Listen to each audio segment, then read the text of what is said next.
Assalamualaikum warahmatullahi wabarakatuh.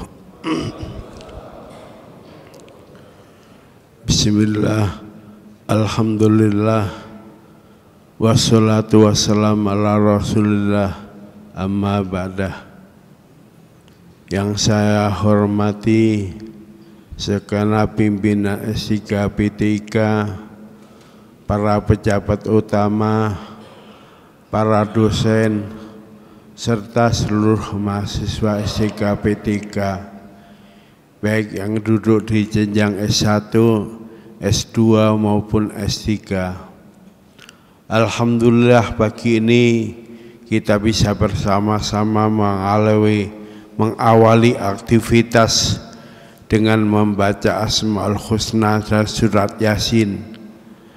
Tentu yang menjadi harapan, menjadi doa kita, semoga dengan pembacaan Asmaul Husna dan surat Yasin akan menambah keberkahan hidup kita dan akan menambah ridho Allah kepada kita, sehingga semua yang kita kerjakan, semua yang diemban Polri di Indonesia, semuanya mendapat ridho dan rahmat Allah Subhanahu wa ta'ala. Amin amin ya rabbal alamin. Salawat serta salam semoga senantiasa dilimpahkan kepada Nabiullah Muhammad sallallahu alaihi wasallam beserta para keluarga, para sahabat dan seluruh umatnya sampai akhir zaman. Bapak Ibu, kita hanya punya waktu kurang lebih 20 menit. Maka kesempatan yang berharga ini, pagi ini mari kita diskusikan satu tema penting yang sebetulnya sangat ringan. Judulnya adalah Al-Ibadah. Ibadah itu apa?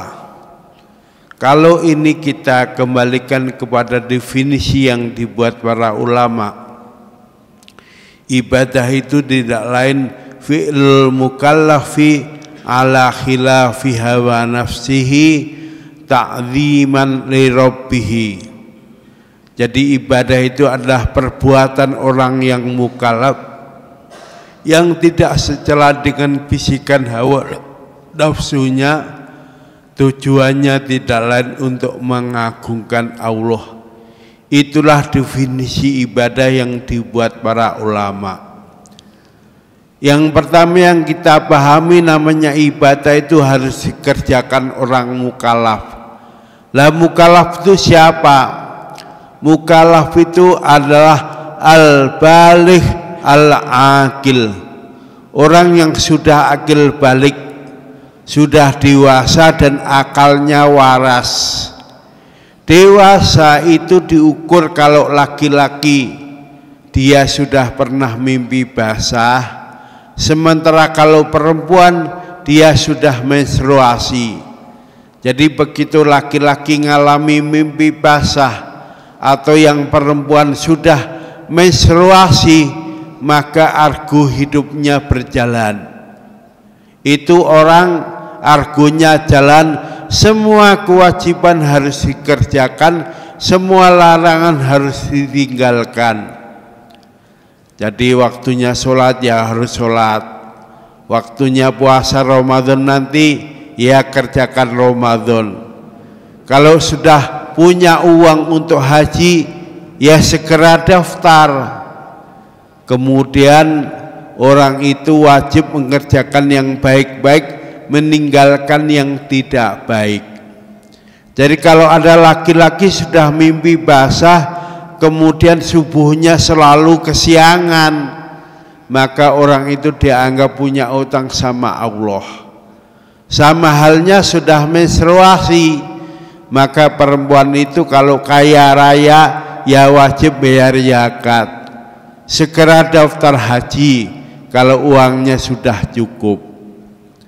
Kalau dia sudah menstruasi kemudian enggak sholat, maka orang itu dianggap punya utang kepada Allah. Kalau sampai enggak diqadai, enggak dibayar, maka perempuan itu dianggap punya utang. Nanti kalau utangnya enggak dilunasi, ya ada perhitungan sendiri di hadapan Allah Subhanahu wa ta'ala. Jadi pengertian mukallaf itu. Jadi kalau orang sudah bosan, malas sholat, malas zakat, malas puasa, gila saja. Kalau sudah gila berarti orang itu nggak mukallaf lagi. Nggak ada yang nyuruh sholat, orang gila kok suruh sholat. Nggak ada yang nyuruh puasa, nggak ada lagi yang nyuruh untuk bayar zakat. Kalau orang itu gila atau nggak mukallaf. Jadi selagi kita sudah masuk usia mukallaf, maka sejak detik itu juga argonya berjalan. Nggak boleh ninggalin kewajiban dan harus menjalankan semua perintah Allah. Itu pengertiannya mukallaf. Ada yang nanya, sebetulnya kita ini mulai ibadah kapan Pak? Apa nanti aja nunggu kalau sudah pensiun baru rame-rame ke masjid? Sekarang masih muda, ya kita nikmati masa muda ini dengan senang-senang dulu. Allah menjawab bahwa ibadah itu dimulai ya sejak kita mukallaf. Wa ma khalaqtul jinna wal insa illa liya'budun. Aku ini enggak menciptakan manusia, enggak menciptakan jin kecuali dua-duanya supaya melakukan ibadah. Jadi ibadah itu wajib kita lakukan sejak kita masuk usia taklif atau usia mukallaf. Begitu kita mukallaf, argonya jalan. Begitu argo jalan, maka semua kewajiban harus dikerjakan sejak mukallaf itu, dan jangan nunggu nanti kalau sudah pensiun. Pak, sebetulnya yang namanya ibadah itu berat enggak? Ya, yang namanya ibadah karena selalu bertantangan dengan nafsu kita. Sebetulnya yang namanya ibadah ya bisa disebut berat, ya bisa disebut ringan. Tapi sebetulnya kalau kita mengerjakan apa saja, niatnya karena Allah, diniati karena Allah, itu semuanya bisa menjadi ibadah. Jadi ibadah itu gak nunggu harus di masjid dulu, harus di depan Ka'bah dulu. Di mana saja asal kita niati dengan niat yang baik, itu bisa menjadi ibadah. Kelihatannya hanya megang peluit, ngatur lalu lintas, tapi kalau niatnya baik, dia ngatur lalu lintas biar masyarakat aman, lalu lintas tertib, itu juga dinilai sebagai ibadah. Ada sebuah ungkapan, kam min amalin yatasawwaru min a'mali dunya fayukuna bi husniyah fayakunu il ibadah.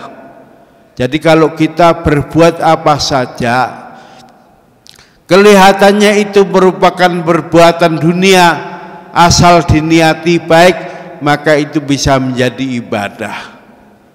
Jadi kalau orang misalnya dia hanya ngangkutin sampah, bawa gerobak, tapi dia niat, ya Allah, semoga dengan kerja semacam ini nanti saya dapat duit, kemudian duitnya saya serahkan untuk keluarga saya. Maka orang itu meskipun kelihatannya hanya bawa gerobak, orang memandang sebelah mata, sebetulnya itu semuanya bisa menjadi ibadah. Sebaliknya kalau orang itu meskipun kelihatannya melakukan amal akhirat, kalau niatnya jelek, itu ya nggak bisa disebut ibadah. Contohnya ada orang sebetulnya kelihatannya dia sudah depan Ka'bah, tapi tiba-tiba niatnya dia ke Makkah itu sekedar biar mendapatkan pujian, bukan mau umroh yang benar, bukan mau haji untuk memenuhi perintah Allah. Jadi begitu orang nyampe Mekah tapi niatnya salah, maka itu nggak bisa menjadi ibadah, yang didapat hanya capek saja.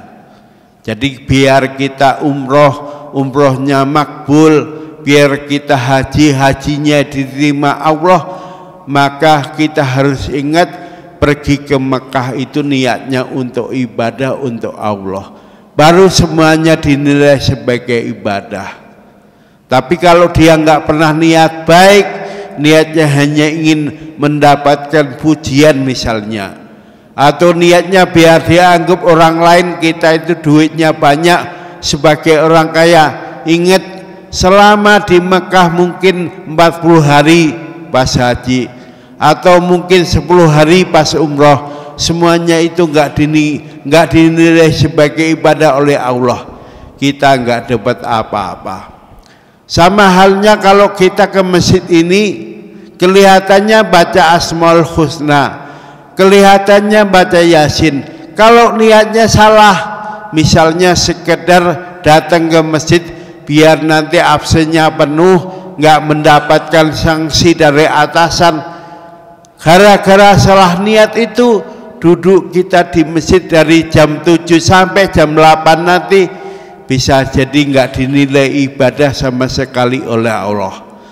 Tapi kalau kita ke masjid niatnya pengen baca surat Yasin, pengen baca Asmaul Husna, pengen mendekatkan diri kepada Allah, maka duduk kita sejak jam 6:30 sampai nanti 7:30, per detik, per menit, semuanya dinilai ibadah oleh Allah. Jadi ibadah itu sebetulnya sangat mudah, asal diniati baik, maka itu menjadi ibadah yang mendapatkan pahala dari Allah.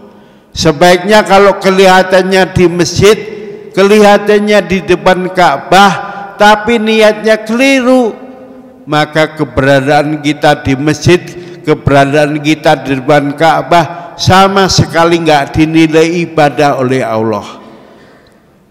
Jadi biar semuanya jadi ibadah, maka ingat, hendaknya niatnya dipasang yang baik-baik, jangan niat yang salah atau niatnya keliru. Asal niatnya untuk mendekatkan diri kepada Allah, untuk menciptakan lingkungan yang tertib, untuk membantu yang lain, maka semuanya bisa menjadi ibadah. Ibadah itu dikerjakan berapa jam, berapa hari. Allah mengatakan, wa'bud rabbaka hatta ya'tiyakal yakin. Kita ini ketika ibadah kepada Allah hendaknya diniati semata-mata untuk mendekatkan diri kepada Allah, dan waktunya nggak dibatasi 1 jam, 1 hari, 1 bulan, 1 tahun, tapi kita baru berhenti melakukan ibadah kalau sudah ya'tiyakal yakin, datang ajal, datang kematian. Jadi yang namanya ibadah itu nggak mengenal pensiun, kapan saja asal masih punya nyawa, hendaknya semuanya itu diniati untuk Allah, diniati karena Allah. Jadi kapanpun, sejak kita usia akil balik sampai nanti kita mati, kematian itulah yang menghentikan kita untuk ibadah. Ketika Allah masih memberi nyawa, masih mukalaf, akalnya waras, maka ibadah itu nggak boleh berhenti, terus dilakukan. Jadi jangan sampai kita bilang, kenapa nggak sholat? Dia bilang sudah pensiun. Nggak ada pensiun ibadah. Yang ada pensiun itu pekerjaan duniawi. Kalau ibadah nggak mengenal pensiun. Asal masih punya nyawa, akalnya waras, sehat, berarti orang itu nggak bisa lepas dari ibadah. Ibadahnya harus dilakukan. Sama seperti ibadah sholat, asal manusia itu masih punya nyawa, sholatnya nggak boleh ditinggal.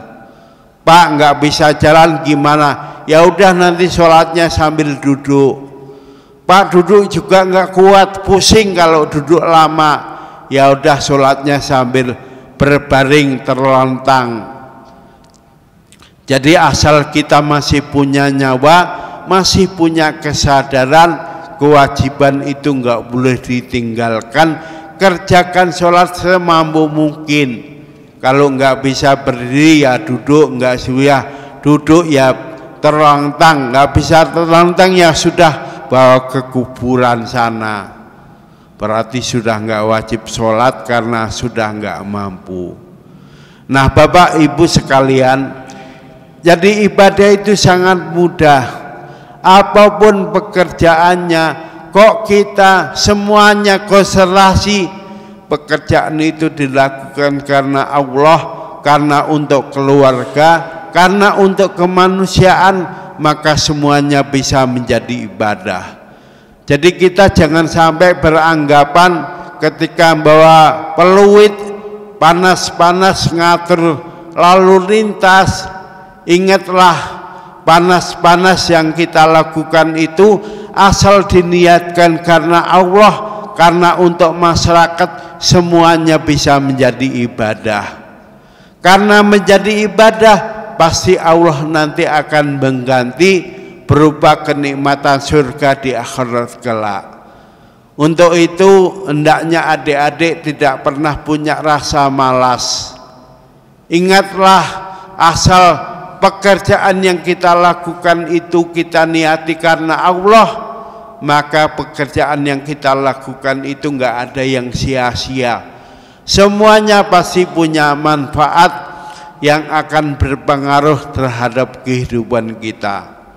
Sebaliknya kalau kita diserai pekerjaan, bawaannya malas, bawaannya ogah-ogahan, orang itu juga nggak lupa tidak niat karena Allah, maka panas-panas seharian itu tidak ada nilainya sama sekali dan tidak dinilai sebagai ibadah di hadapan Allah. Kalau enggak dinilai sebagai ibadah, berarti apa yang kita lakukan itu akan menjadi sia-sia belaka, tidak mendapatkan balasan sama sekali dari Allah Subhanahu wa ta'ala.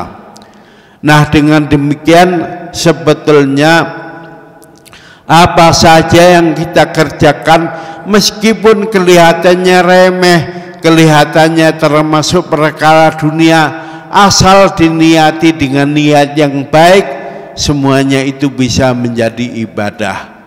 Sebaliknya, meskipun kelihatannya dalam masjid sholat lama atau kelihatannya depan Ka'bah, kalau ternyata niatnya salah atau niatnya bukan karena Allah, perkara yang dilakukan yang meskipun kelihatannya seperti perkara ukhrawi tadi, semuanya enggak dinilai ibadah oleh Allah Subhanahu wa ta'ala. Akhirnya kita sebagai bagian dari abdi negara harus punya semangat, enggak boleh malas, termasuk ketika mungkin panas-panasan bawa peluit ngatur lalu lintas, asal diniati semuanya karena Allah, diniati semuanya untuk menciptakan ketertiban, semuanya bisa menjadi ibadah. Sebaliknya kita harus waspada, jangan sampai sudah berada di masjid, sudah umroh, sudah haji, tapi ternyata niatnya keliru, bukan karena Allah, bukan karena untuk membantu yang lain. Kalau niatnya keliru, meskipun kelihatannya dalam masjid, kelihatan depan Ka'bah, semuanya enggak dicatat Allah sebagai ibadah. Begitulah penjelasan ulama terkait ibadah. Ingat, asal niat kita benar, niat kita tulus hanya karena Allah, hanya karena untuk membantu yang lain, meskipun kelihatannya itu dianggap amalan dunia, kalau niatnya baik maka itu bisa menjadi amalan akhirat. Semoga semua yang kita kerjakan semuanya dinilai Allah sebagai ibadah dan kelak kita akan mendapatkan balasan surga. Amin amin ya rabbal alamin. Demikianlah diskusi pagi ini. Terima kasih. Mari kita tutup pertemuan pagi ini dengan sama-sama baca doa diawali istighfar 3 kali. Astaghfirullahaladzim, astaghfirullahaladzim, astaghfirullahaladzim. Allahumma sholli ala Muhammad wa ala ali Muhammad kama shallaita ala Ibrahim ala ali Ibrahim fil alamin innaka Hamidum Majid. Walhamdulillahi rabbil alamin. Hamdan syakirin, hamdan na'imin, hamdan yuwafi ni'amah yukafi'u majidah. Ya Rabbana lakal hamdu kama yanbaghi li jalali wajhikal karim wa azimi sultani. Allahumma aghnina bil ilmi wa yayyina bil hilmi wa akrimna bi taqwa wa jamilna bil afiyah birahmatika ya arhamar rahimin. Ya Allah, ya Tuhan kami, ampunilah dosa kami, ampunilah dosa kedua orang tua kami, ampunilah dosa para pemimpin kami.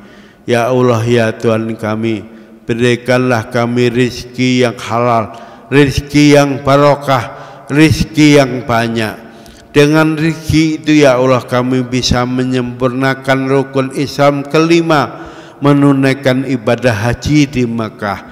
Dengan rezeki itu ya Allah kami bisa membantu saudara-saudara kami untuk mendapatkan cita-cita mereka. Dengan rezeki itu ya Allah kami bisa menafkahi keluarga kami sehingga kami semua kuat beribadah untuk mengagungkan-Mu ya Allah.